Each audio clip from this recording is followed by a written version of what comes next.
खोइ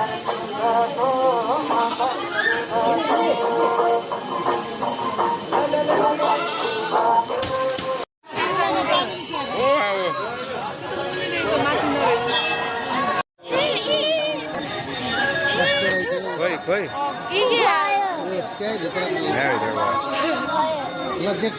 देखियो यार ढोरबराई मन्दिर म पहिलोचोटि बोलेको ठाउँ बुवा आमाले भाकल गरेपछि 5 वर्षको उमेरपछि बल्ल यही पहिलोचोटि आमा भनेको ठाउँ तपाईहरु पनि भिडियोबाटै दर्शन गर्नुस् ल दर्शन गर्नुस् ढोरबराई मन्दिर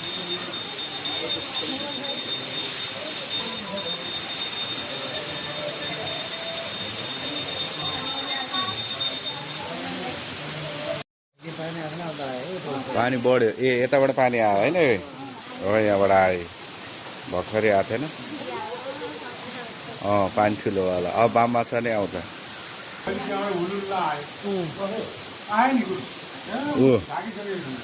अब बाम माछा चाहिँ हेरेर जानु है बाम आउँछ हेरेर जानु